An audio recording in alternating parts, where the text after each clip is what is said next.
Bueno, esta es la clase de hipertensión arterial. Le doy la bienvenida a todos los chicos del curso y les voy a presentar al doctor Pisecha Adrián, que es médico cardiólogo de la ciudad de Santa Fe, para este tema. Quiero recordarle a los chicos que, bueno, por estos feriados se va a extender, digamos, las dos clases a los 2 lunes siguientes, el 6 y el 13. Recuerden el tema de ir rindiendo los exámenes y estar actualizados con el aula virtual. Y a los chicos que estuvieron de guardia o los que están de guardia, recuerden mandar las notas para justificar la inasistencia, ¿tá? Porque si no les queda les queda computado como inasistente, y esas son justificadas y no computan, así que recuerden de mandar al mail, ¿sí? La justificación firmada por el jefe de residente o instructor o jefe del servicio de que estuvieron de guardia en esas fechas, ¿sí? Pues no nos están llegando y sé que muchos estuvieron de guardia, así que de todo este tiempo manden si tuvieron ausencias. Bueno, Adri, todo tuyo, te dejo. Bueno, bárbaro. Hola chicos, buenas tardes.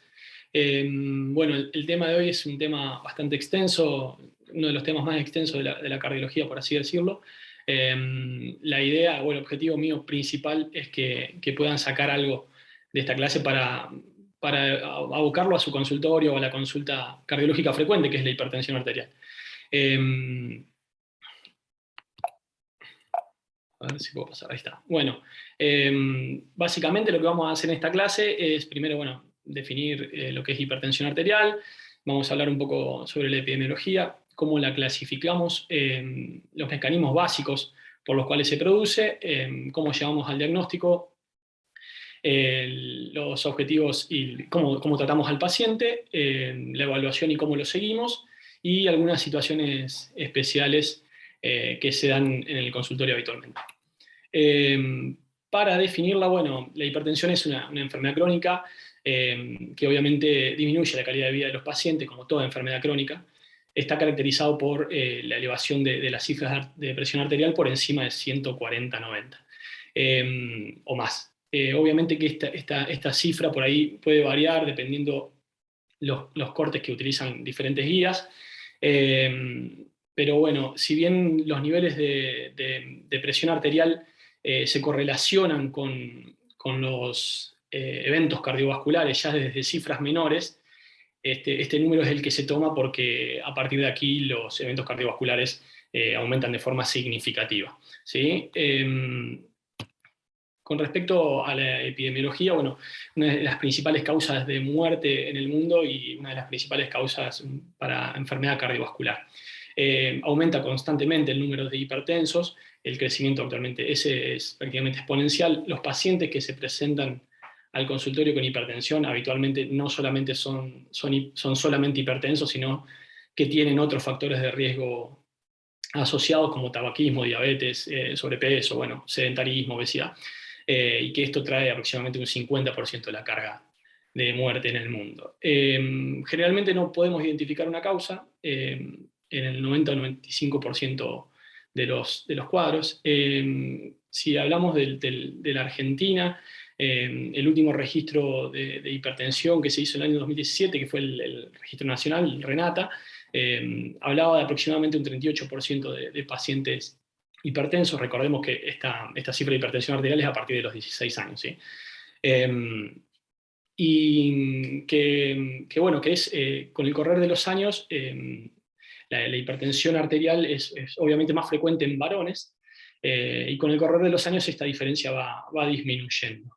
Este gráfico fue sacado ahí del Registro Nacional de Hipertensión, como ustedes ven, en las primeras etapas de la vida. La diferencia es significativa entre hombres y mujeres, y con el correr de los años se van equiparando hasta por encima de los 75-80 años.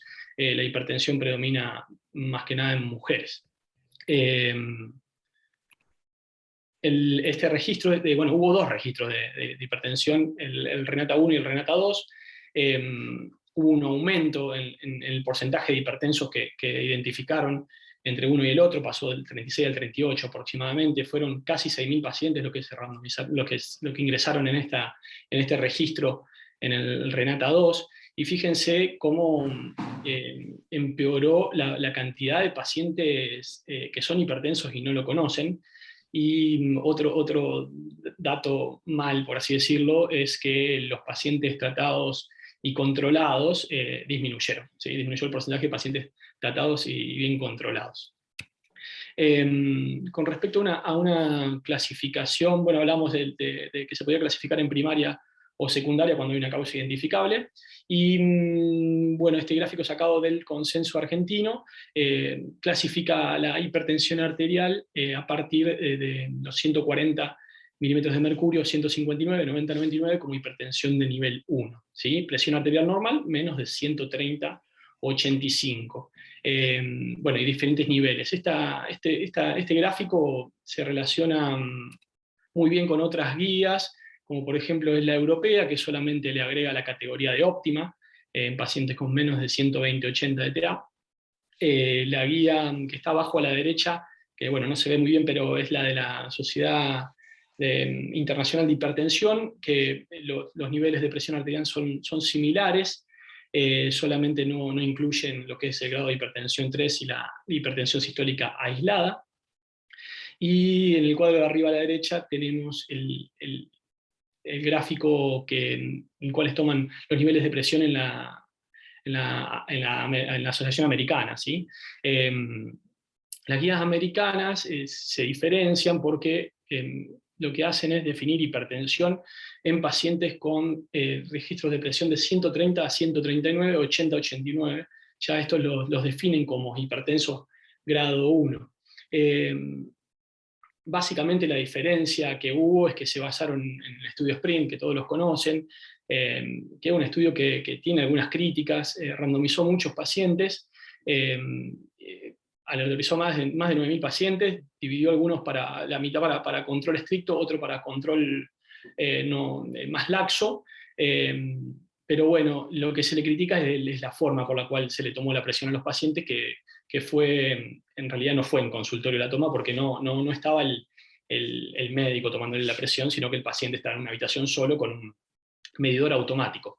Entonces, esta es la crítica. El promedio de presión arterial en el grupo de control estricto fue de 121 milímetros de mercurio, y en el control más laxo fue de 135 milímetros de mercurio. Si nosotros a esas cifras le sumamos los 10 o 15 milímetros de mercurio que el paciente tiene de más en la consulta habitualmente, estaríamos en el control estricto 121 más 10, 15, estaríamos aproximadamente en 130, 135 milímetros de mercurio, que sería un buen objetivo.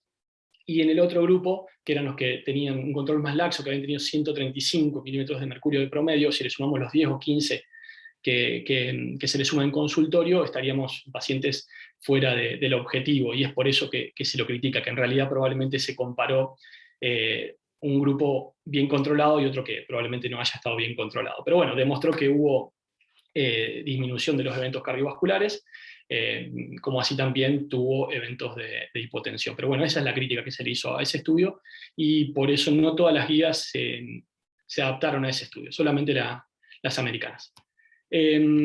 Pasando un poco a los subtipos hemodinámicos de hipertensión arterial, hay tres grandes grupos. El grupo de hipertensión sistólica en adultos jóvenes, que esto se da en pacientes más que nada de entre 17 a 25 años.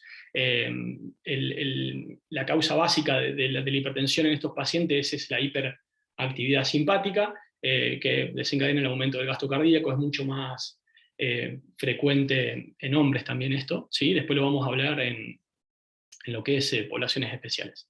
La hipertensión diastólica en edad mediana es el segundo grupo. Este es el más frecuente, es el que demuestra la hipertensión esencial clásica. Se debe a un incremento en la actividad del sistema renina-angiotensina, que condiciona el aumento de las resistencias vasculares. Puede iniciarse, o inicialmente comienza como hipertensión diastólica, y que progresa habitualmente a la hipertensión combinada sistodiastólica.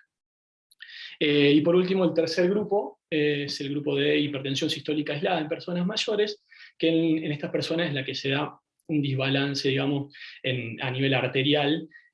Aumenta el depósito de colágeno, disminuyen los factores de relajación, todo lleva a aumento de la rigidez arterial y al desarrollo de la hipertensión. Este grupo de pacientes son los pacientes mayores de 55 años.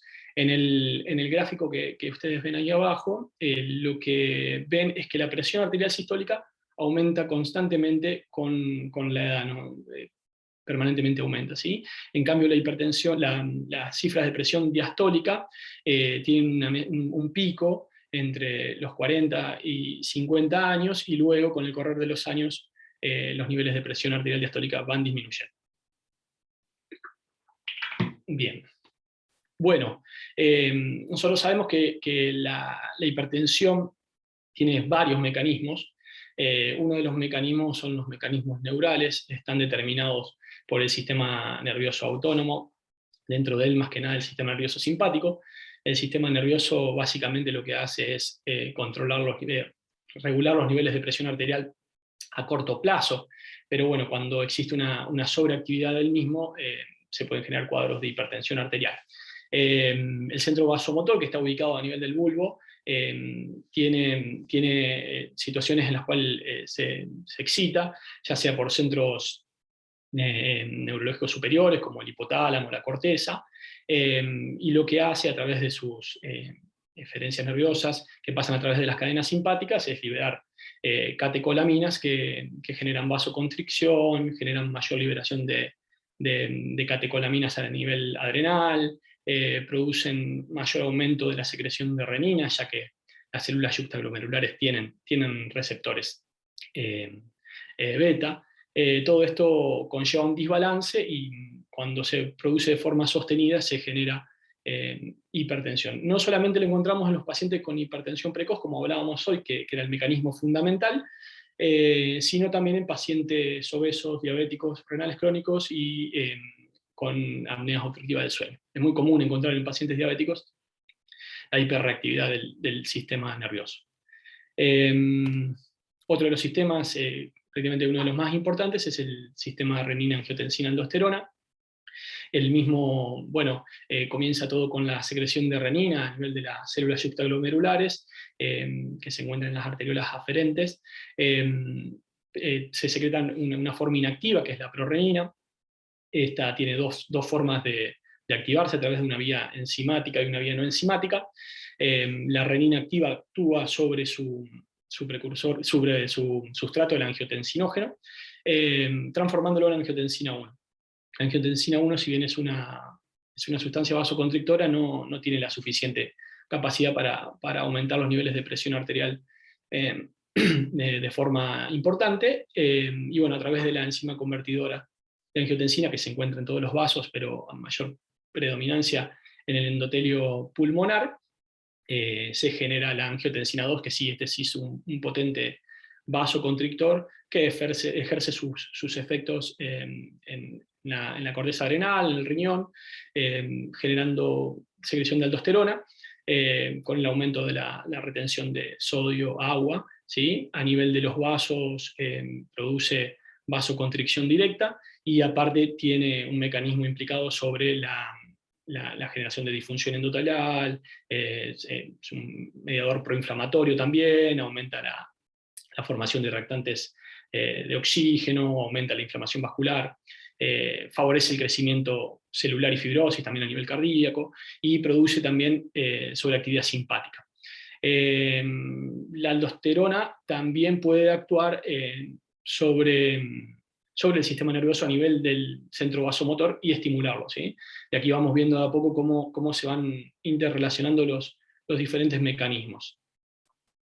Y otro de los mecanismos son los mecanismos vasculares, básicamente dado por la disfunción endotelial. Acá lo que se produce es un desbalance entre los factores proinflamatorios y protrombóticos, y disminuyen los factores de relajación, es decir, aumenta la endotelina, aumenta el tromboxano, y disminuyen, por ejemplo, el óxido nítrico, las prostaglandinas, ¿sí? Todo esto conduce al remodelado vascular, al depósito de colágeno en las arterias, que en conjunto con la actividad neurohormonal conllevan a una mayor rigidez y aumento de las cifras tensionales. Bueno, ¿qué vamos a hacer con un paciente que viene al consultorio por hipertensión? Y lo primero que hay que hacer es confirmar el diagnóstico. Generalmente lo hacemos a través de la presión arterial en consultorio y nos apoyamos sobre las mediciones domiciliarias de presión arterial y el monitoreo ambulatorio. Como segundo paso, una vez que confirmamos el diagnóstico, lo que hacemos es estratificar el riesgo de este paciente, ¿sí? Y evaluar la presencia o ausencia de daño de órgano blanco. Como último punto, lo que vamos a hacer es evaluar o descartar causas secundarias, que hay algunos pacientes en los cuales tenemos que hacer. Bueno, la presión arterial en consultorio, si bien tiene menor valor pronóstico, porque está sujeta a la reacción del arma, al redondeo, ¿sí? Pero bueno, la mayor parte de los ensayos clínicos la utilizó y es una herramienta útil para el screening masivo. Generalmente nos tenemos que apoyar tanto en las mediciones domiciliarias como en el mapa para tratar de determinar el diagnóstico de hipertensión.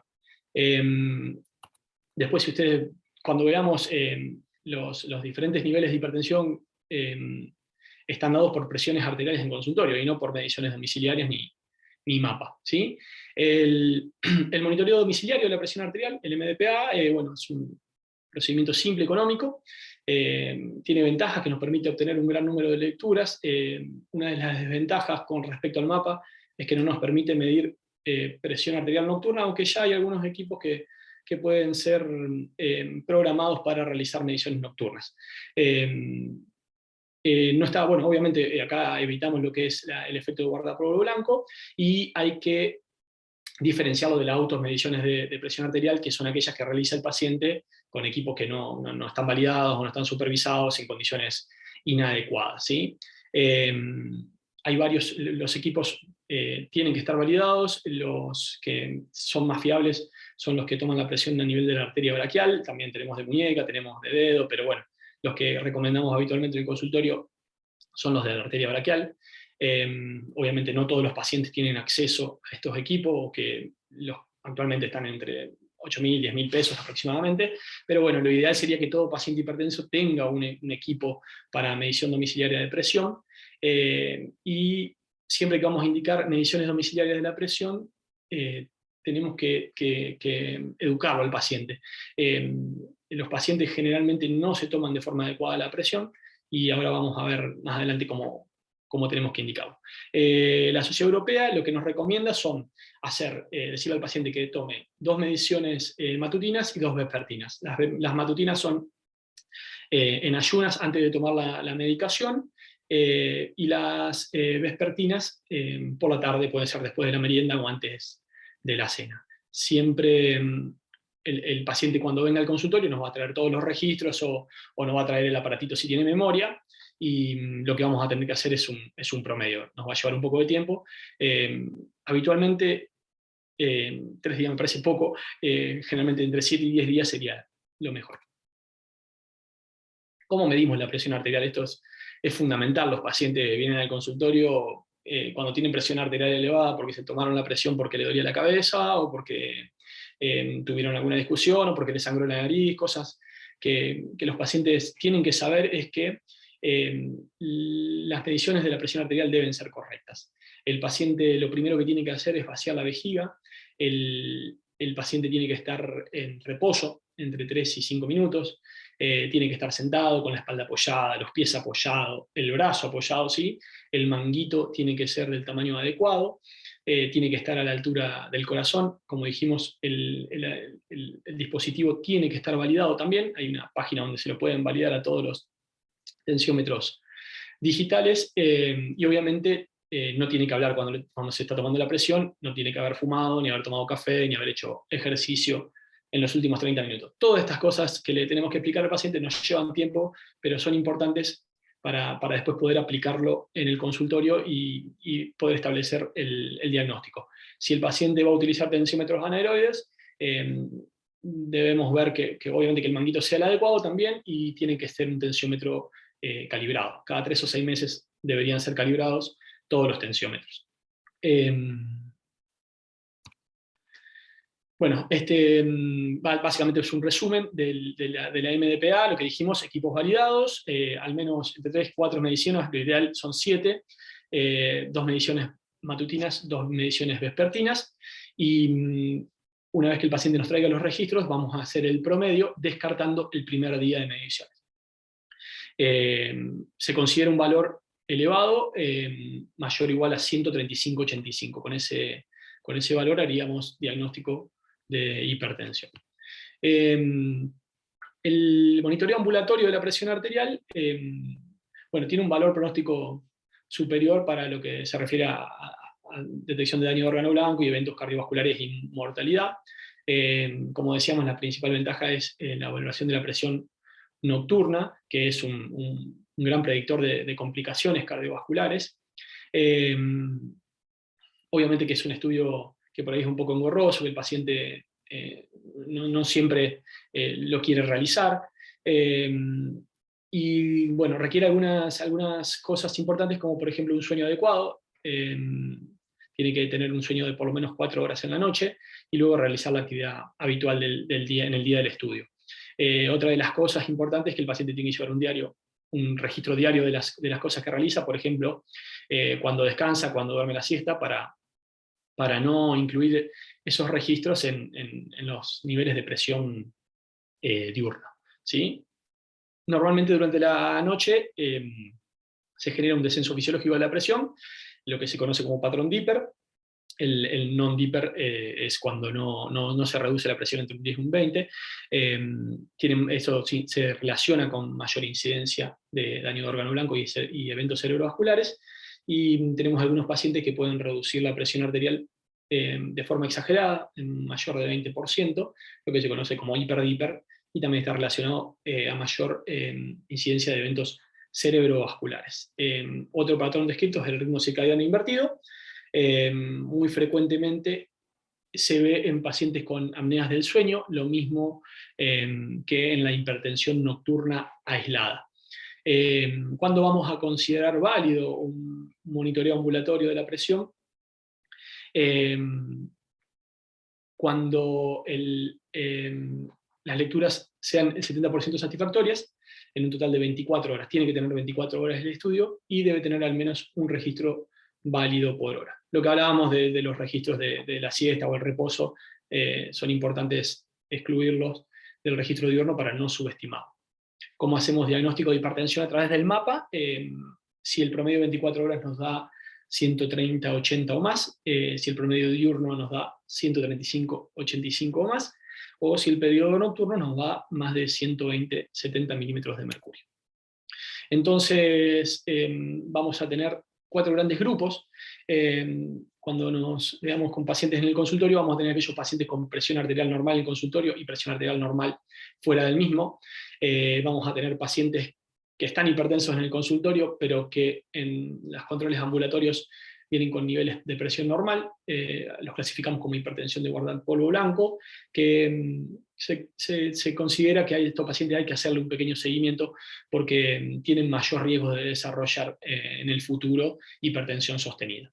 Vamos a diagnosticar hipertensión en aquellos pacientes que están hipertensos en el consultorio y que traen mediciones domiciliarias o mapa con hipertensión, y también vamos a tener otro grupo que se llama hipertensión oculta, que son aquellos pacientes que están normotensos en el consultorio, pero cuando le pedimos controles domiciliarios vienen con registros de hipertensión. Estos pacientes también tienen mayor incidencia de eventos cardiovasculares y daño de órgano blanco, por lo cual hay que tratar de detectarlos, ¿sí?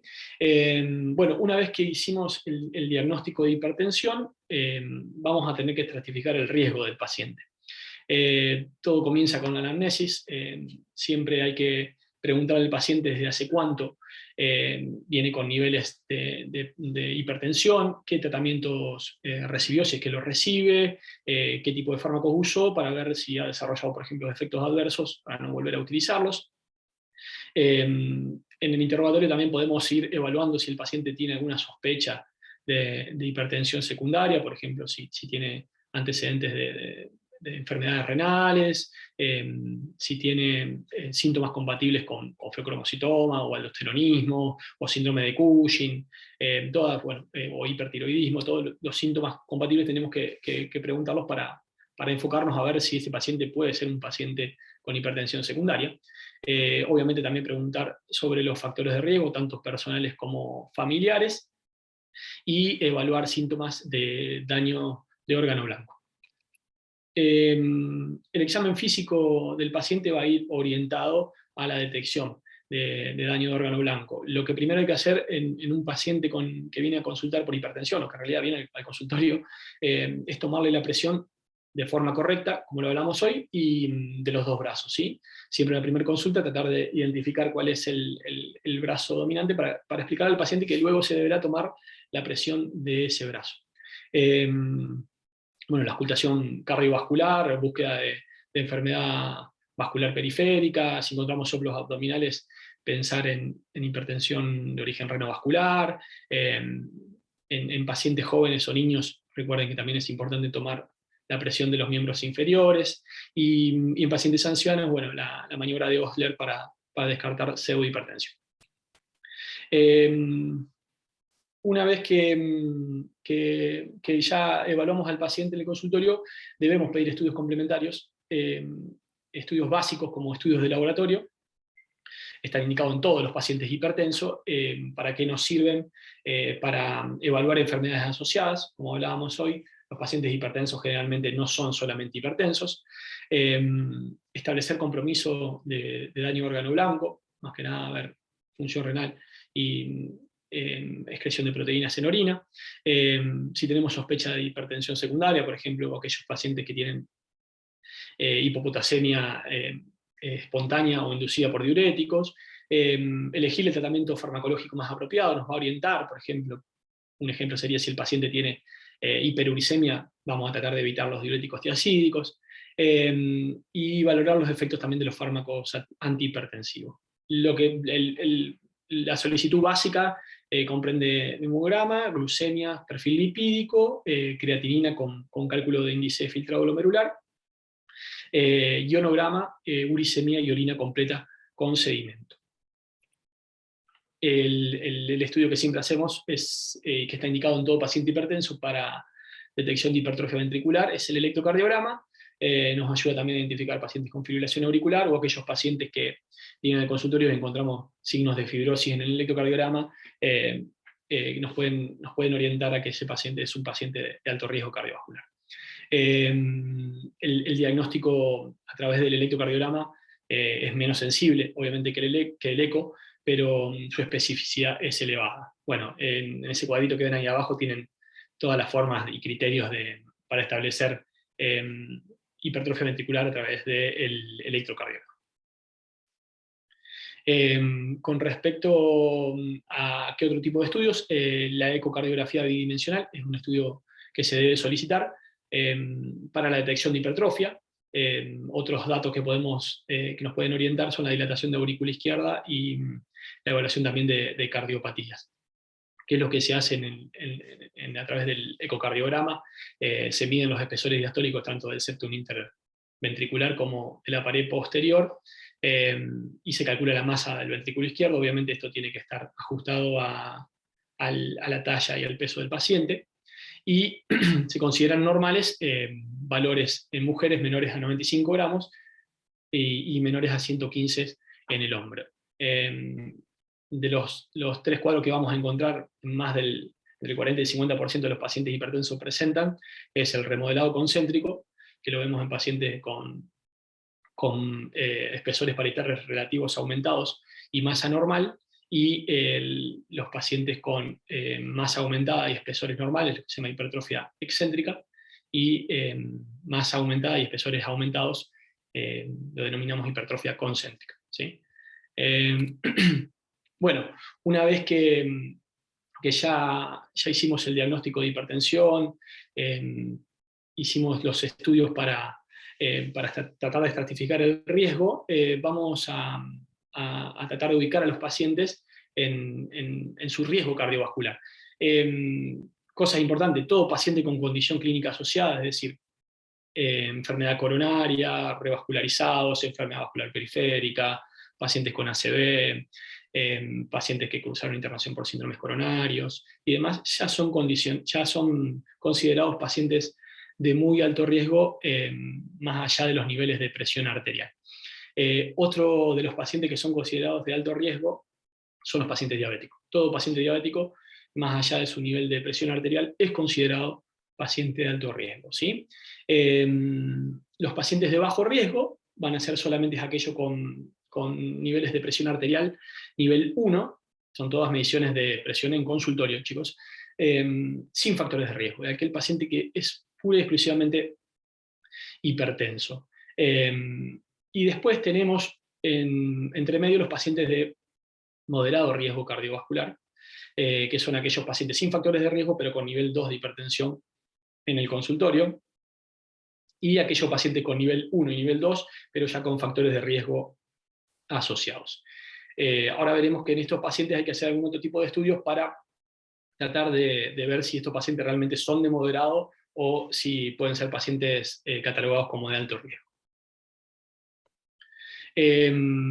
Bueno, esto es la Guía Europea de Hipertensión, estratifica el riesgo de los pacientes de una forma similar, pero bueno, ellos utilizan el score, que tiene en cuenta la edad, el sexo, la presión, los niveles de colesterol y el tabaquismo, y toman como pacientes de muy alto riesgo, como hablábamos hoy, a los pacientes que tienen enfermedad cardiovascular documentada, infartos, síndromes coronarios, revascularización coronaria o de otros sitios, aneurismas aórticos y enfermedad arterial periférica. Aquellos pacientes que tienen enfermedad cardiovascular documentada a través de pruebas de imágenes, con estenosis mayores del 50%, y aquellos pacientes diabéticos con daño de órgano blanco, aquellos pacientes renales crónicos con tasa de filtrado glomerular menor a 30 o un score mayor al 10%. Perdón. Por debajo de estos se encuentran los pacientes de alto riesgo con un score entre el 5 y el 10%. Son aquellos pacientes con los que tienen un factor de riesgo bastante elevado, como por ejemplo niveles de colesterol o hipercolesterolemia familiar o hipertensión de grado 3. Si ven en la anterior, la hipertensión de grado 3 sin factores de riesgo ya es considerada de alto riesgo.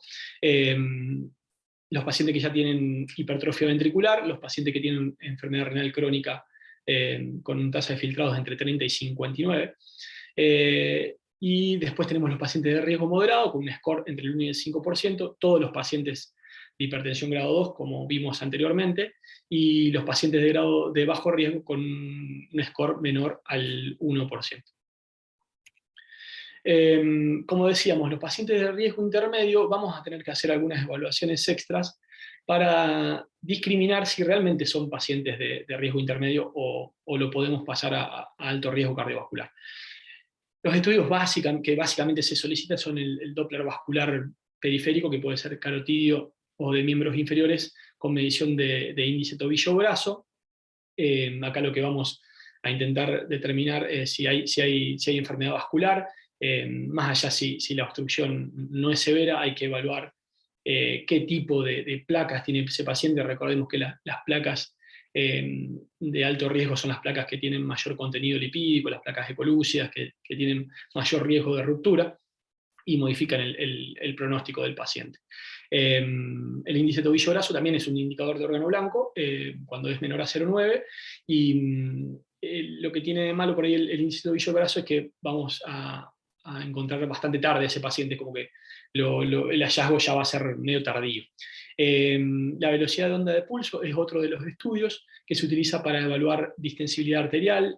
Como veremos más adelante, este estudio se utiliza en pacientes en los que sospechamos aumentos de la rigidez arterial, en las poblaciones especiales que veremos más adelante, en la población de hipertensión juvenil se utiliza para discriminarle de la hipertensión espuria o la pseudohipertensión, y la velocidad de onda de pulso elevada permitiría reclasificar a estos pacientes en alto riesgo cardiovascular. Y otra de las cosas que tenemos que hacer en los pacientes de riesgo intermedio es medir la excreción urinaria de albúmina, que es un indicador de daño de órgano blanco temprano y un marcador pronóstico. Bueno, como el tercer objetivo, luego de hacer el diagnóstico y estratificar el riesgo del paciente, es ver que hay algunos pacientes que tenemos que descartar que no tengan un cuadro de hipertensión secundaria. En qué pacientes debemos sospecharlo o en qué pacientes debemos descartarlos. Aquellos en los cuales vienen con hipertensión al consultorio, los diagnosticamos y empezamos el tratamiento con IECA o ARA y se genera aumento de los niveles de URI y de creatinina. Aquellos pacientes con soplos abdominales, aquellos pacientes que ya vienen con proteinuria o sedimentos urinarios alterados. Como hablábamos hoy, la hipopotasemia espontánea o inducida por diuréticos, las crisis de cefalea, la tríada clásica del feocromocitoma, pacientes con antecedentes de neoplasias endocrinas múltiples, o pacientes con síntomas compatibles con apneas obstructivas del sueño. Se le puede agregar a esto que, bueno, todo paciente con hipertensión grado 2 menor de 40 años o hipertenso que se diagnostica en la infancia debe ser descartada la hipertensión secundaria. Aquellos pacientes que venían con registros de presiones normales y comienzan de forma abrupta con niveles de hipertensión, todo hipertenso resistente, o todo hipertenso que consulta o que cursa un cuadro de internación por emergencia hipertensiva, o aquellos pacientes que vienen ya al consultorio con daño de órgano de forma extensa. Bien, dentro de los cuadros de hipertensión secundaria, la enfermedad parenquimatosa renal se lleva una de las mayores causas, ¿sí?, de hipertensión secundaria. Se define como una tasa de filtrado glomerular menor a 60 mililitros minuto y excreción de albúmina mayor de 300 miligramos al día. Puede ser causado tanto por nefropatías agudas y crónicas. El mecanismo básico por el cual se produce es por el aumento de la retención de sodio y agua, que aumenta el volumen vascular. Y puede ser causado por tanto nefropatías agudas, como decíamos, como nefropatías crónicas. Dentro de los fármacos están más que nada los AINES, que al inhibir la producción de vasodilatadores disminuyen la perfusión renal, y lo mismo puede pasar con los IECA y los ARA, ¿sí? Bien, dentro de lo que es hipertensión renovascular vamos a tener dos grandes grupos, que son aquellos pacientes con enfermedad aterosclerótica y los pacientes con enfermedad fibrodisplástica. Son dos grandes grupos totalmente diferentes. La hipertensión de origen fibrodisplástica son pacientes jóvenes, generalmente mujeres. En cambio, la hipertensión renovascular, con el correr de los años, tiene mayor incidencia y la tenemos que sospechar en pacientes vasculares. Bueno, ¿en quiénes los vamos a sospechar? Pacientes que tienen cifras de hipertensión arterial severas, con deterioro de la función renal, todo paciente con hipertensión resistente o marcado aumento de la creatinina luego del inicio de los IECA o los ARA, pacientes que generan edemas agudo de pulmón de forma recurrente, o lo que encontramos soplos abdominales, o ya tienen diagnóstico de enfermedad aterosclerótica, ¿sí?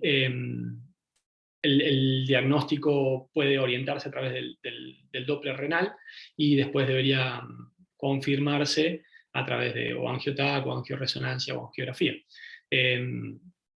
Los pacientes con enfermedad fibrodisplástica, generalmente el tratamiento es la angioplastia con balón, y en los pacientes que tienen enfermedad aterosclerótica, solamente vamos a considerar y evaluar la revascularización si tienen deterioro progresivo de la función renal, o si vemos que recurre muchas veces con edema agudo de pulmón.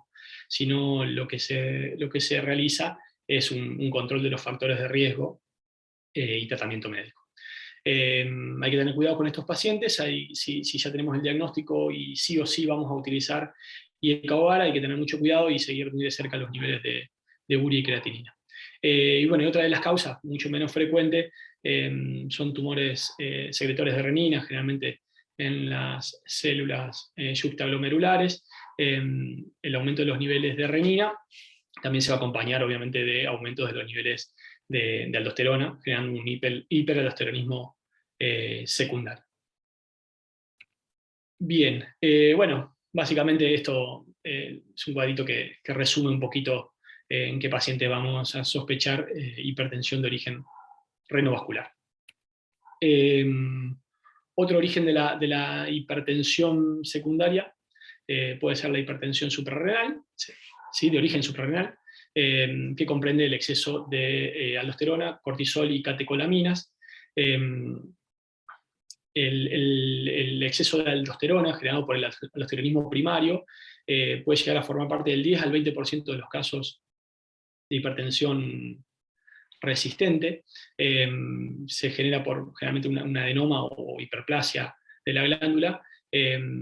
Recordemos que la aldosterona tiene efectos deletéreos sobre el miocardio y el tejido renal.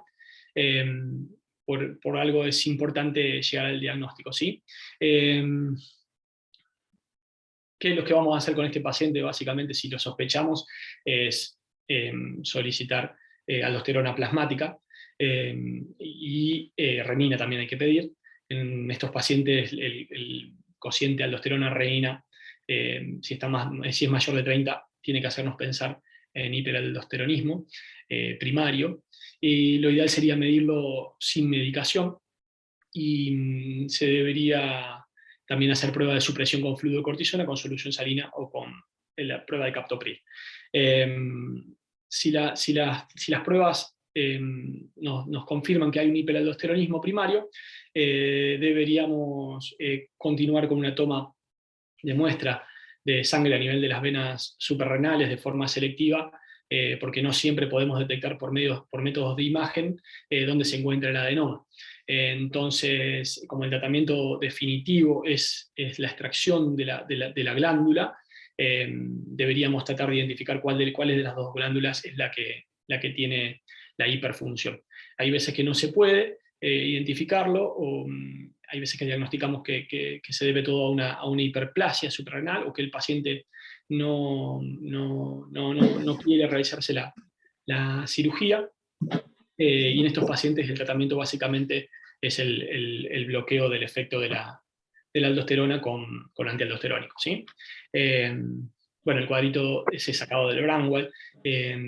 El aumento del efecto de la aldosterona aumenta la retención de sodio, lo que aumenta el volumen plasmático y genera hipertensión, y a su vez, bueno, produce hipocalemia por aumento de la absorción de potasio a nivel renal, con generación de parálisis, debilidad, alcalosis metabólica y poliuria en estos pacientes.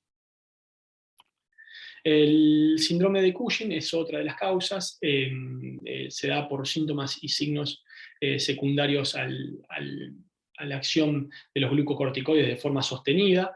El 80% de estos pacientes desarrolla hipertensión. La causa principal es la administración exógena de corticoides, y no así, son muy infrecuentes los tumores productores de ACTH o tumores productores de la hiperfunción suprarrenal. Al estimular los receptores de mineralocorticoides, produce retención de sodio y agua, aumenta el volumen plasmático, y este es el mecanismo por el cual se genera la hipertensión. ¿En qué pacientes lo tenemos que sospechar? En las características clínicas del síndrome de Cushing: la obesidad troncal, la cestría postpúbrica, la debilidad, la osteoporosis, ¿sí?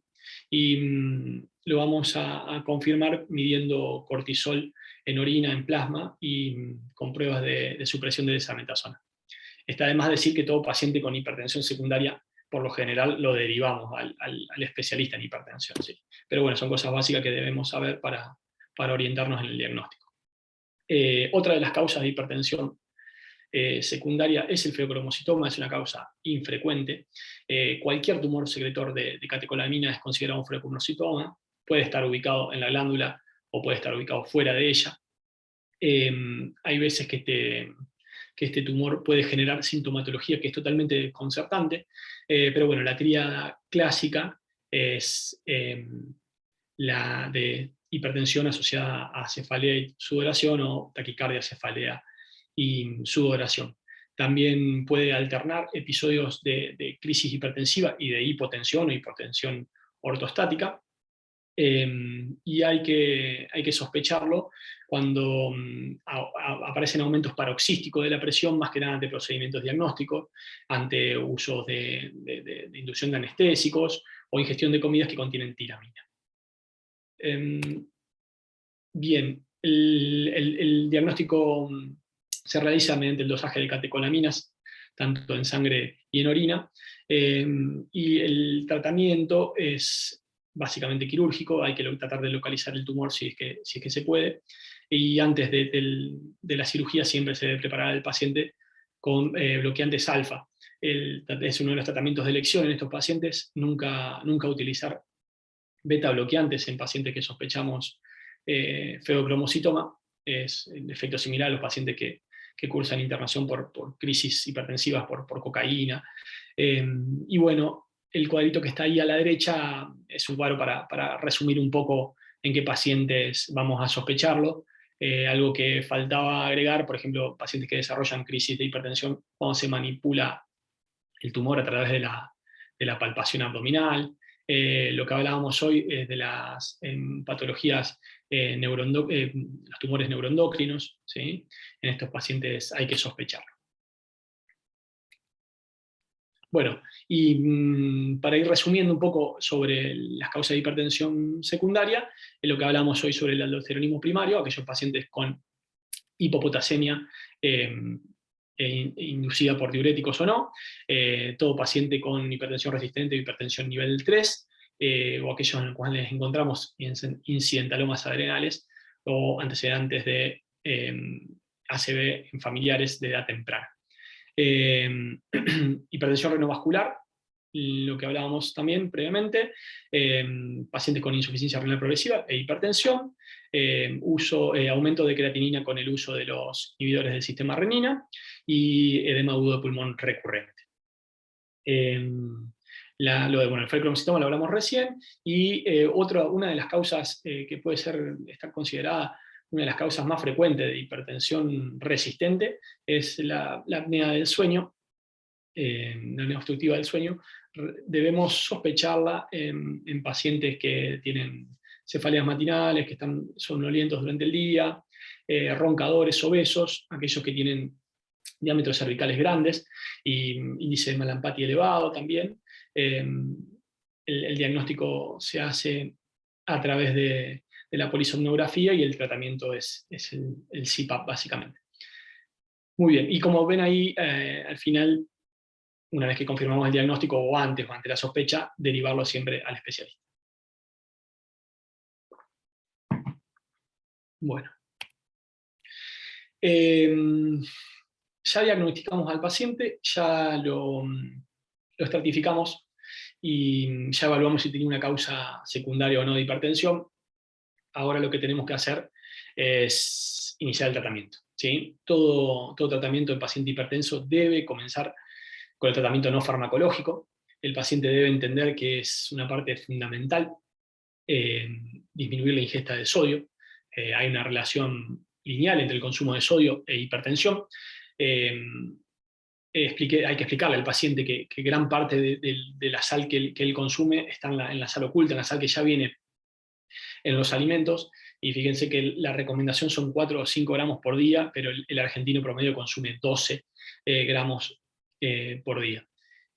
No solamente hablar del sodio es importante, sino también las dietas ricas en potasio. Recordamos que la disminución de potasio intracelular hace aumentar el ingreso de sodio y calcio a la célula, aumentando su tensión y generando vasoconstricción. Así que también es importante explicar al paciente que, aparte de reducir el sodio, tiene que aumentar el consumo de potasio. La actividad física es otra de las acciones no farmacológicas importantes para disminuir los niveles de presión. La gran mayoría de los pacientes que vemos en consultorio son sedentarios, no realizan actividad física adecuada, y la recomendación inicial sería que realice 30 minutos por día de una actividad física moderada. La actividad física, aparte de reducir los niveles de presión, mejora la disfunción endotelial, favorece la angiogénesis, mejora la capacidad física en los pacientes con pacientes con angina, tiene muchos beneficios, mejora también la disautonomía en los pacientes diabéticos, ¿sí? Entonces siempre tenemos que recomendar. Control de estrés, como hablábamos hoy en los mecanismos neurales de hipertensión, el hipotálamo, la corteza cerebral pueden estimular al centro vasomotor y generar hipertensión, perdón, cuando son de forma sostenida. Le podemos decir al paciente que realice algo de meditación, técnica de respiración. Bueno, los pacientes también deben reducir la ingesta de alcohol, tratar de disminuir el consumo de tabaco y reducir su peso. Si ustedes les muestran a los pacientes que con esas acciones pueden reducir bastante los niveles de presión arterial, sería una información importante para ellos. Muchos piensan que con medicación basta, y la verdad que no, es importante tener estas condiciones para explicar al paciente, ¿sí? Bueno, una vez que le explicamos al paciente sobre el tratamiento no farmacológico, la gran mayoría requiere tratamiento farmacológico, la gran mayoría, ¿sí? Los efectos beneficiosos de bajar la presión están dados por reducción de eventos cardiovasculares globales, de mortalidad, de accidentes cerebrovasculares, eventos coronarios e insuficiencia cardíaca. Los pacientes que ya lo estratificamos, si tienen un riesgo moderado, alto o muy alto, ya deberíamos recomendar el uso de asociaciones. Ya eso después lo vamos a hablar un poquito más en detenimiento, independientemente del nivel de presión arterial. Siempre utilizar o tratar de utilizar fármacos de acción prolongada, esto mejora la adherencia al tratamiento, y el objetivo de la presión arterial o la reducción de la presión arterial deberíamos tratar de lograrla en los próximos 3 meses del primer contacto con el paciente. Obviamente que hay pacientes en los cuales hay que hacerlo de forma más rápida, obviamente si tienen elevado riesgo cardiovascular hay que ser un poquito más rápidos y eficaces. Esto es sacado del consenso argentino. Fíjense que como primera instancia siempre cambio de estilo de vida, tomémonos un tiempo en el consultorio, expliquémosle al paciente que es muy importante para reducir los niveles de presión arterial, lo que estuvimos hablando. Y fíjense que acá los únicos pacientes en realidad que van a iniciar con monoterapia son aquellos pacientes con hipertensión nivel 1, con riesgo bajo, es decir, únicamente hipertensos. Se puede llegar a considerar en algunos pacientes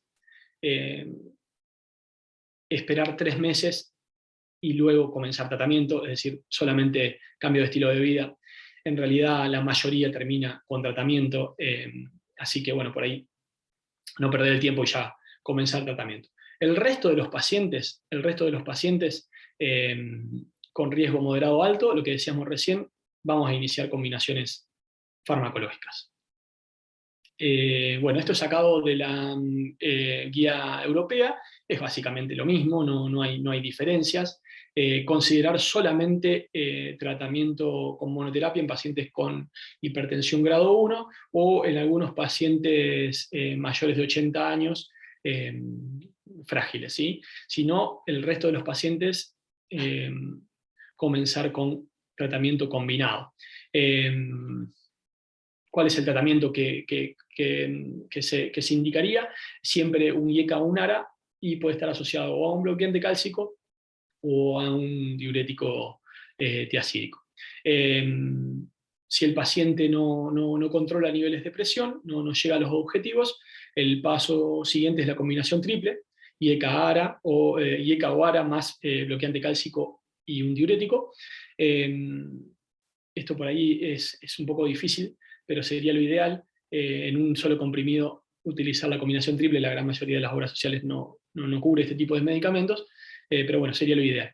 Y si el paciente con 3 fármacos no logra controlar los niveles de presión, ya estaríamos hablando de un paciente con hipertensión resistente, deberíamos como cuarto fármaco añadir antagonistas de la aldosterona, espironolactona o eplerenona, y solamente se indicaría el uso de beta bloqueantes en pacientes que tengan una indicación clara y precisa, como pacientes con insuficiencia cardíaca, angina, infarto reciente, taquiarritmias o pacientes embarazadas jóvenes, ¿sí? Fíjense que también dice, ante el paciente que no logramos controlar los niveles de presión, tiene hipertensión resistente, derivar a un centro especializado.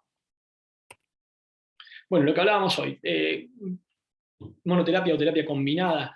Recordamos que al principio hablamos de los múltiples mecanismos fisiopatológicos de la hipertensión. Usar un solo fármaco, solo estaríamos atacando uno de los mecanismos. Solo el 40% de los pacientes hipertensos logran llegar a los objetivos con un solo fármaco, y entre el 80 y 90% de los pacientes necesitan 2 o 3 fármacos para controlar sus niveles de presión arterial. Preferentemente el tratamiento combinado debe ser en una única píldora. Resumiendo, la gran mayoría de los pacientes requieren uso de terapia combinada. Bueno, esto es básicamente lo mismo. Si el paciente con monoterapia no controla la presión, pasar a una terapia combinada. Y también utilizar beta bloqueantes cuando el paciente tenga realmente criterio para su uso. ¿Por qué son los IECA y los ARA, los antagonistas cálcicos y los diuréticos tiazídicos los fármacos de primera elección? Y porque son los que han tenido eficacia comprobada comparándolo con otros grupos farmacológicos. En segunda línea tenemos los beta bloqueantes y los no dihidropiridínicos, y después tenemos los fármacos que se utilizan solamente ante situaciones especiales. Dentro de los bloqueantes del sistema renina-angiotensina-aldosterona, bueno, ya sabemos todo cómo ejercen su efecto. La reducción de la presión se da por disminución de la resistencia periférica y no tiene efecto sobre el gasto cardíaco. Estos fármacos son de primera línea, están demostrados que reducen la hipertrofia ventricular, disminuyen también la proteinuria, y son fármacos de primera línea. Bueno, fíjense que en los ARA, que si el mecanismo es diferente, están potenciados su efecto por los diuréticos. La diferencia que hay con los IECA es básicamente sobre los efectos adversos relacionados con la tos y por la bradicinina. ¿En qué pacientes lo vamos a indicar? Todo paciente con hipertensión básicamente debe recibir un inhibidor del sistema renina-angiotensina-aldosterona, pacientes de alto riesgo, asociados a enfermedad coronaria, insuficiencia cardíaca, hipertrofia ventricular, enfermos renales crónicos, obviamente con cuidado, hipertensión asociada a diabetes y pacientes en riesgo de desarrollar diabetes mellitus. Completamente contraindicado en el embarazo, completamente contraindicado en paciente con estenosis de arteria renal en riñón único. En los que tienen estenosis renal bilateral, la verdad que el uso es bajo, hay que controlar muy de cerca la tasa de filtrado glomerular. Si el paciente aumenta entre un 25 y un 30% el fallo renal, hay que suspenderlo, por lo general no lo utilizamos. Y paciente con hiperpotasemia, ¿sí? En otros pacientes que no lo utilizamos, o que se podrían utilizar pero hay que hacerlo con cuidado, son las mujeres en edad fértil, ¿sí? Siempre explicarle a la paciente que si tiene posibilidades de quedar embarazada o si no está utilizando los métodos anticonceptivos adecuados, lo ideal sería no utilizarlos a menos que tenga una indicación muy clara. Dentro del segundo grupo de fármacos de primera línea están los antagonistas cálcicos, que hay dos grandes grupos, las dihidropiridínicas, que tienen una acción vasodilatadora a través del bloqueo de los canales de calcio dependiente de voltaje. Disminuyen la cantidad de calcio que se le brinda al retículo sarcoplásmico y de esta forma producen vasodilatación. Combinados con otra droga, logran un control adicional en un gran porcentaje de los casos, protegen mejor contra los accidentes cerebrovasculares, pero peor en pacientes con insuficiencia cardíaca. Y se indican los antagonistas cálcicos de vida media larga, ¿sí? Tratemos de no utilizar fármacos con vida media corta, como es la nifedipina, que puede generar taquicardia refleja, aumento del gasto cardíaco, y demás, siempre formulaciones de acción prolongada en lo posible. ¿En qué pacientes lo vamos a indicar? Podemos utilizarlo como primera línea en paciente con hipertensión sistólica aislada, paciente con angina, luego del primer trimestre de embarazo, y aquellos pacientes hipertensos secundarios a fármacos como AINES, inmunosupresores. Totalmente contraindicado en pacientes con deterioro de la función sistólica, y una contraindicación relativa sería la taquicardia. El efecto adverso más frecuente son los edemas, la rubefacción, todos síntomas secundarios a la vasodilatación, la cefalea. Tratemos de no utilizarlo también en pacientes que ya vienen con edemas. Al consultorio lo único que vamos a lograr es empeorarlo y que el paciente no se adhiera al tratamiento. Los no dihidropiridínicos solamente tienen indicación en pacientes con taquiarritmias, hipertensión y taquiarritmias, efectos antianginosos, obviamente, por disminución de la demanda miocárdica de oxígeno, y bueno, por tal motivo van a estar indicados en este tipo de pacientes con angina crónica o pacientes con taquicardias supraventriculares o post-IAM, ¿sí? Totalmente contraindicado. También en pacientes con deterioro de la función sistólica, bradicardias, bloqueo AB de segundo o tercer grado. Bueno, la tercera línea de fármacos, los diuréticos diacídicos o simitiacídicos, bueno, lo que bloquean es el cotransporte de sodio-cloro a nivel de túbulo corto horneado, favorecen la excreción de sodio y reducen el volumen plasmático. Este es el mecanismo por el cual reducen la presión arterial.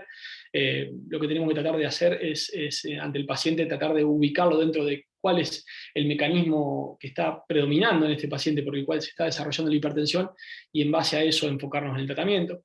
No utilizamos tiazida en pacientes con insuficiencia renal grave, obviamente no son eficaces, y potencian la eficacia de todos los medicamentos. Las alteraciones hidroelectrolíticas y metabólicas son los principales efectos adversos de estos fármacos.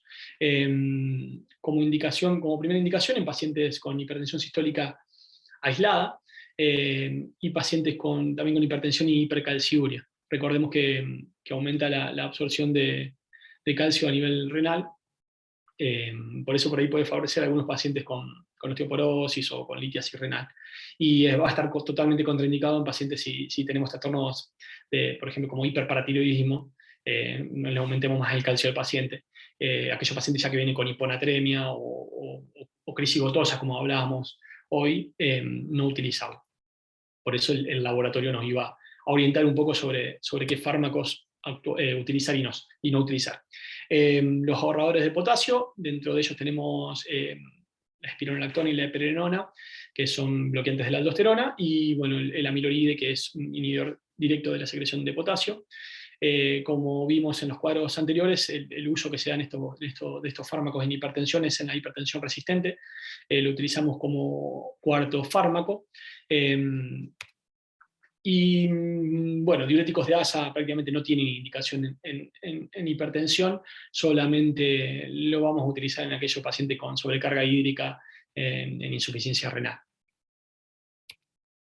Bien, ya pasando al cuarto grupo de fármacos, tenemos los beta bloqueantes. Estos tienen propiedades antiarrítmicas, antiisquémicas y obviamente antihipertensivas. Lo hacen a través de la reducción del gasto cardíaco. Obviamente hay un montón dentro de este grupo, hay varios grupos, dependen su cardioselectividad, dependen si tienen actividad simpático-mimética intrínseca, y depende también de su solubilidad. Dentro de ellos tenemos algunos que no son selectivos, como la betalol y el carvedilol, que también producen un bloqueo sinérgico a nivel alfa, por lo cual reducen la resistencia periférica y los niveles de presión se reducen por este mecanismo. Y dentro de los nuevos beta bloqueantes, los que favorecen la liberación de óxido nítrico, como el nebivolol, que bueno, especialmente útil también en pacientes ancianos con hipertensión sistólica aislada. Como decíamos hoy, solamente van a estar indicados en pacientes que tienen realmente criterio de uso de beta bloqueantes, pacientes en contexto de cardiopatía isquémica, insuficiencia cardíaca, taquiarritmias, hipertiroidismo, también en el preoperatorio, aquellos pacientes con hipertono simpático comprobado lo podemos utilizar como fármaco de primera línea. Los principales cuestionamientos a la utilización como primera elección, bueno, el trastorno del metabolismo lipídico y aumento de incidencia de diabetes mellitus. Esto los betabloqueantes de última generación prácticamente no lo generan.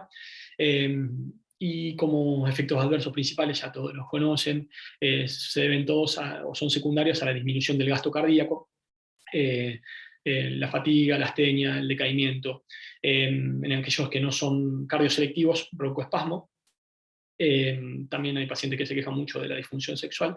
Mayor incidencia de diabetes y menor respuesta a la hipoglucemia. Con respecto al trastorno en la glucemia, se deben a la disminución de la oferta de oxígeno a nivel de los músculos esqueléticos. Y bueno, todos los síntomas secundarios a la vasoconstricción periférica. Y otra de las causas también, otro de los efectos adversos son la angina de pecho en aquellos pacientes que interrumpen de forma brusca los betabloqueantes. Eso es algo que siempre hay que explicar al paciente. Que esos pacientes que por ahí no buscan las recetas, dejan los fármacos y pueden tener consecuencias graves por ese motivo. Tenemos otros grupos de fármacos que no son de primera elección, obviamente, que lo utilizamos en algunas situaciones especiales, los bloqueantes alfa, ¿sí? Que bueno, esto más que nada lo vamos a utilizar, como hablábamos hoy, en pacientes con feocromocitoma o pacientes con emergencias hipertensivas o crisis hipertensivas secundarias al consumo de cocaína.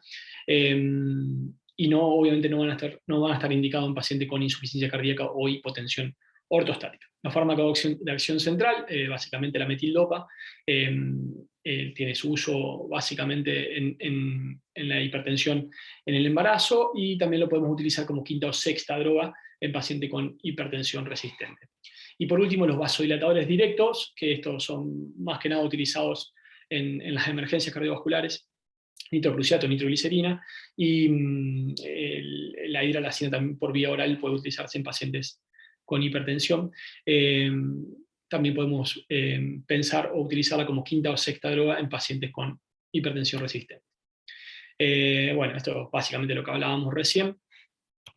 Y bueno, con respecto a los objetivos que tenemos que llegar en estos pacientes, la verdad que este es un punto bastante controvertido, pero bueno, la mayoría de las guías dicen que el objetivo nuestro en los pacientes debe ser obtener niveles de presión arterial menores a 140-90, esto es consultorio obviamente, y en pacientes mayores de 80 años alcanzar niveles de presión arterial menores a 150-90. ¿Sí? Si estos pacientes mayores de 80 años toleran cifras menores, no habría ningún problema, no hay que tocar a ese paciente. Hay un estudio que se hizo hace poco, que se llama STEP, que lo que valoró fueron el control estricto de la presión versus el control laxo, básicamente más o menos parecido a lo que hizo el SPRINT, pero en pacientes dentro de 60 y 80 años. Lo que hacían eran darle al paciente los tensiómetros digitales, se conectaba a través de una aplicación y el médico podía ir siguiendo los registros de presión arterial. Y bueno, lo que demostró este estudio fue que fue beneficioso reducir un poco más la presión arterial y que no hubo grandes problemas a nivel de seguridad. Si bien hubo mayores registros de hipotensión, no hubo grandes diferencias entre la incidencia de síncope, fracturas y demás. Así que bueno, yo creo que esto depende también un poco del paciente, de la fragilidad del paciente, no tanto de la edad cronológica, sino un poco más de la edad biológica del paciente y del riesgo cardiovascular que él tenga. Bueno, una vez que lo diagnosticamos, lo estratificamos, lo medicamos, tenemos que saber también cómo seguir al paciente. Hay que evaluar la eficacia del tratamiento, hay que detectar los efectos adversos y ver cómo evoluciona el paciente. En ese cuadrito que ustedes ven ahí, bueno, ven cada cuánto hay que ir siguiendo al paciente aproximadamente, y recordar que en aquellos pacientes que nosotros vemos en el consultorio que pensamos que que tienen una hipertensión resistente, la mayoría no lo son. La mayoría no se adapta a las medidas higiénico-dietéticas, la mayoría no toma de forma adecuada la medicación, y es por esto que el paciente tiene esa hipertensión aparentemente resistente, y es lo que tenemos que ajustar. Bueno, ya falta poco, chicos. Se nos está haciendo medio tarde, vamos un poquito más rápido. Tenemos algunas poblaciones especiales que vamos a evaluar. Sería raro que nos toque como cardiólogos este tipo de pacientes, pero bueno, hay veces que los tenemos que ver. La hipertensión en la infancia y en la adolescencia es la incidencia acá la prevalencia, perdón, en Argentina, aproximadamente del 3,5%. En todo paciente con hipertensión en la época de la infancia o la adolescencia, si bien la principal causa es hipertensión esencial, hay que descartar, es obligatorio descartar hipertensión secundaria, y obviamente los niveles de presión se van a manejar a través de percentilos. En pacientes jóvenes, cuando vamos a considerar hipertensión, obviamente niveles mayores de 140-90, como veníamos hablando. En estos pacientes es gran utilidad utilizar el mapa, si es posible, porque el efecto de guardapolvo blanco en estos pacientes es elevado. Y como veíamos al principio, dentro de los subtipos hemodinámicos, el primer subtipo hemodinámico que vimos es este, ¿sí? Pacientes jóvenes con hipertensión sistólica, dado principalmente por el exceso de la actividad simpática. ¿Qué vamos a hacer con estos pacientes? Si encontramos un paciente joven con hipertensión en el consultorio, solicitamos el mapa o las mediciones domiciliarias. Si confirmamos que el paciente tiene registros de hipertensión, deberíamos ir directamente a medir la presión aórtica central para diferenciar dos grandes grupos, que uno es la pseudohipertensión o la hipertensión espuria, y los pacientes con hipertensión sistólica verdadera. ¿Sí? Generalmente los pacientes con hipertensión espuria son pacientes jóvenes delgados, de alta talla y deportistas. En este cuadro, básicamente, para sintetizar y simplificar un poco, el paciente que presenta hipertensión sistólica en consultorio con un mapa normal, diagnosticamos hipertensión de guardapolvo blanco y hacemos un seguimiento clínico. Y el paciente que le diagnosticamos la hipertensión sistólica a través del mapa, medimos la presión aórtica central. Y si no es anormal, ya podemos identificarlo como una hipertensión espuria, y si la presión aórtica está elevada, debemos comenzar tratamiento. Otro grupo que sí es más frecuente de ver en el consultorio son las pacientes embarazadas con hipertensión arterial. Podemos encontrar varios grupos dentro de esta población especial, que son aquellas pacientes que ya tienen una hipertensión crónica y que se embarazan. En ellas es muy importante hacer las consultas prenatales y orientar a la paciente y cambiar los fármacos, obviamente. Después tenemos las pacientes que son hipertensas crónicas, se embarazan y agregan una preeclampsia durante el embarazo. Y después tenemos las hipertensas que desarrollan una verdadera hipertensión gestacional a partir de la semana 20.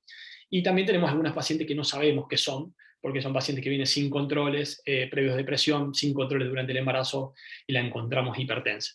En estas pacientes siempre pedimos monitoreos ambulatorios de la presión y iniciamos tratamiento farmacológico con niveles mayores o iguales a 150-95 en consultorio, o mayores a 140-90 en MDPA. El objetivo va a ser siempre de niveles menores a 140-90 y siempre evitar niveles menores a 110-70. Bueno, esto es lo que hablábamos recientemente. Hipertensión gestacional a partir de las 20 semanas. La hipertensión gestacional es aquella que ya era preexistente o que aparece antes de las 20 semanas o luego de las 12 semanas de gestación. Preeclampsia precoz, aquellas pacientes que, aparte de esa hipertensión gestacional, desarrollan proteinuria y puede presentarse entre las 20 y las 34 semanas, que es la preeclampsia precoz con mayor impacto perinatal. o la preeclampsia tardía, que ya tiene menor impacto perinatal y mejor pronóstico. ¿Cuándo vamos a internar y cuándo vamos a terminar el embarazo en esta paciente? Obviamente en toda paciente con eclampsia. Aquellas pacientes con hipertensión severa o proteinuria, ¿sí? Importante, deberemos internar a estas pacientes. Aquellas que no logramos controlar los niveles de presión, a pesar de la medicación, aquellas que detectamos retardos en el crecimiento o alteraciones en la vitalidad fetal, o aquellas que deterioran progresivamente la función renal, hepática o cardíaca.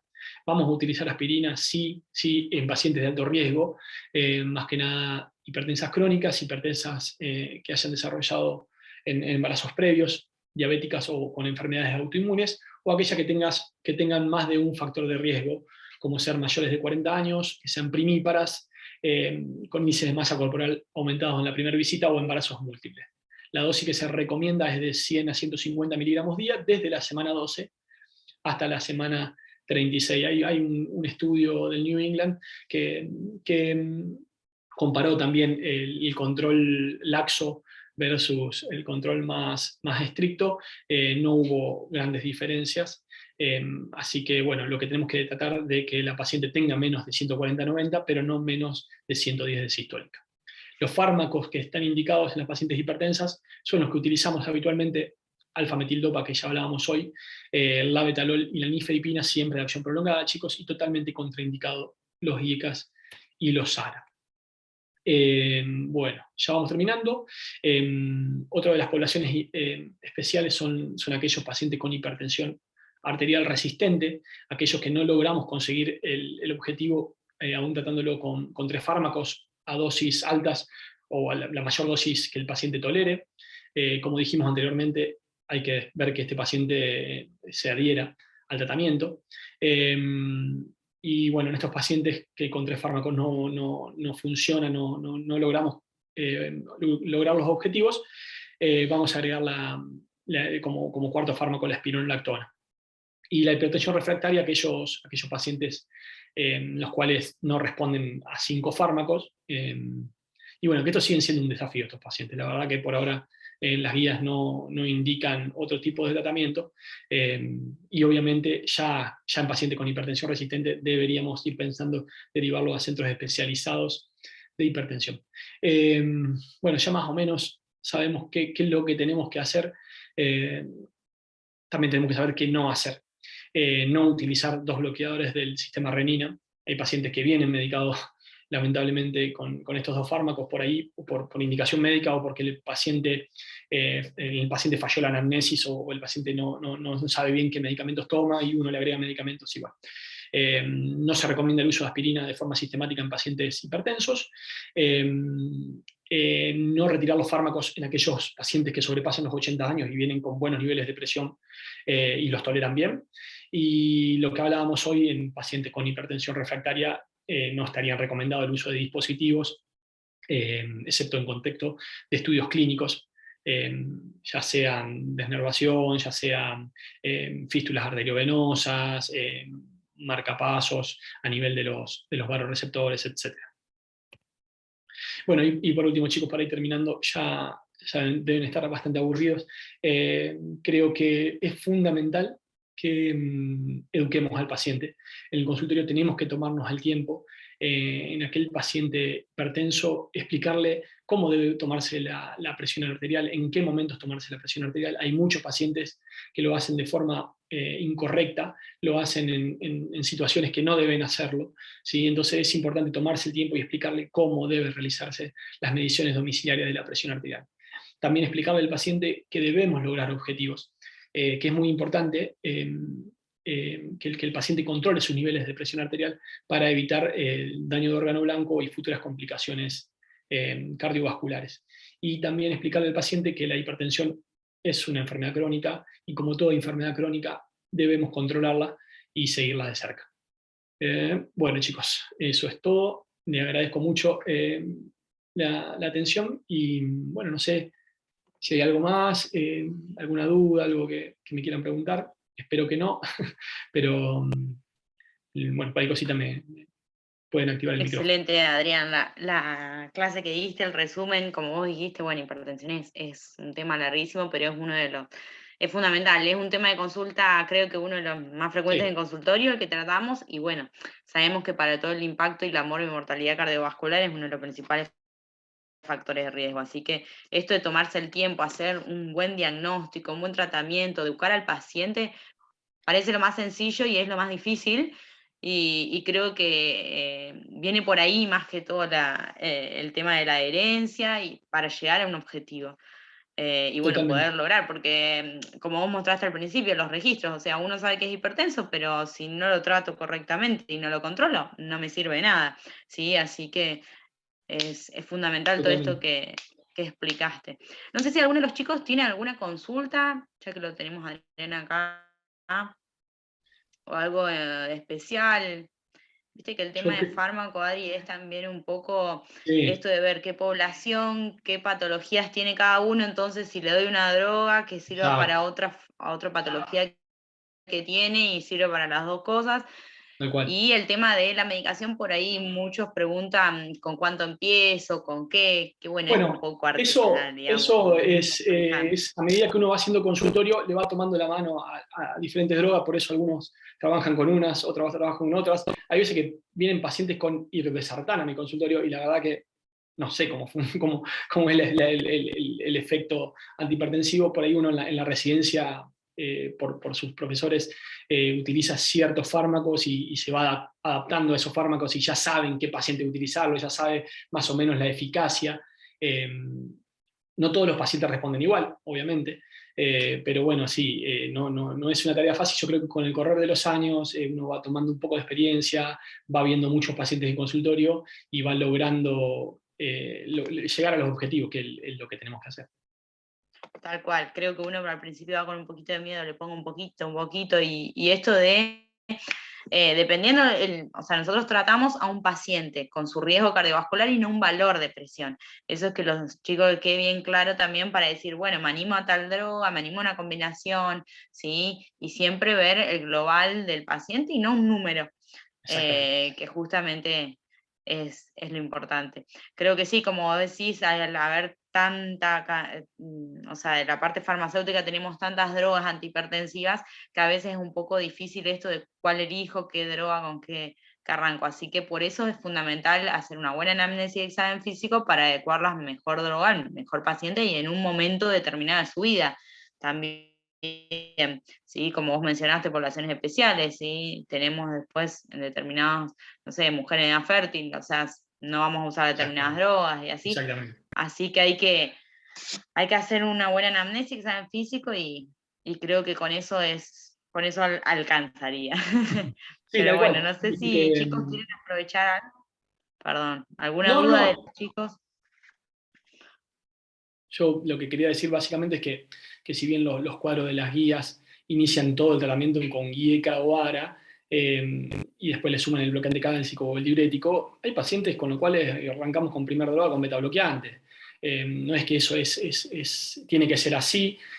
Por ejemplo, pacientes que vienen con trastornos tiroides al consultorio y cifras de hipertensión arterial, por ahí el fármaco más adecuado puede ser un betabloqueante.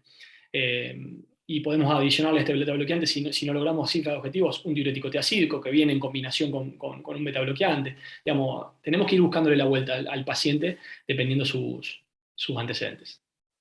Seguro. Sí, sí, no es una tarea muy sencilla. Che, medio Adecuarse a aburrido. todo esto. Se aburrieron, me parece, los chicos, ¿eh?